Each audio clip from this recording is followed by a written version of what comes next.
Our crews, along with Centerpoint crews, are from Houston, are stationed really close to Florida, ready to help once Helene passes by. And our Gage Golding, you'll see right here, he's in Tallahassee tonight, live as Helene makes landfall. Gage joining us right now, live, getting a first-hand look at this very dangerous storm. Gage, what are you seeing right now? I can see it's raining pretty hard. Yeah, this is kind of the big pickup here, as I like to call it, where it's, windy and rainy, but now it's really starting to fire up. I got my anemometer here, which is reading our wind gusts. The highest that we've had here is about 25, 30. Now, I got to admit, I'm protected a little bit by some buildings and some trees behind me here, but when the wind gusts, like we're getting a gust right now, these readings will spike into the 30s here, which is, pretty typical of what we're expecting to see at this point during the storm. Again, we're protected by a little bit of the buildings and trees here.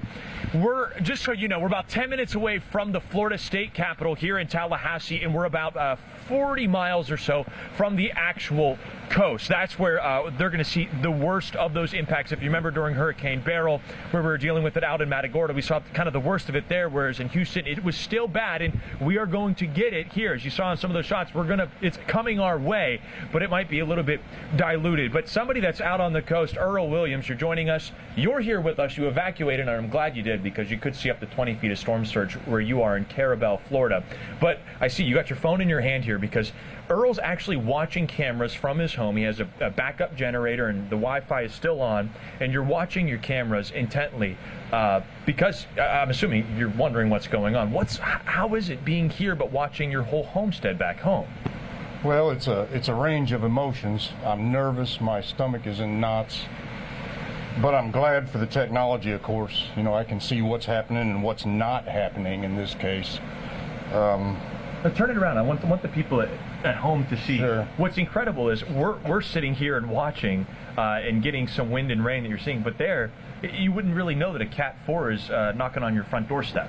No. It appears to be real similar to what's going on here. It's relatively calm, but see, now every now and again I'll get a good gust of wind, and everything will flare up a little bit, and then it calms down, and just real similar, I think, to what's going on here.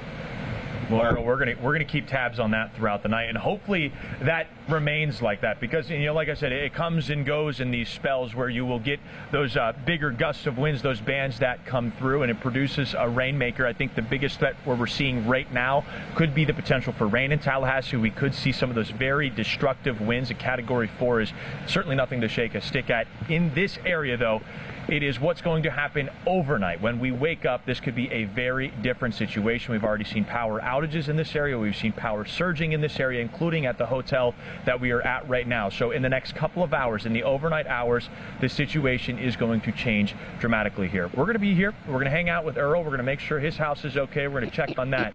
But we're here from Tallahassee. Evacuees are filling in this hotel, crossing fingers, just like Earl, that they can head back to a home whenever they get back. Live in Tallahassee, Gage Golding, KPRC 2 News. All right, Gage, thank you. Be careful out there.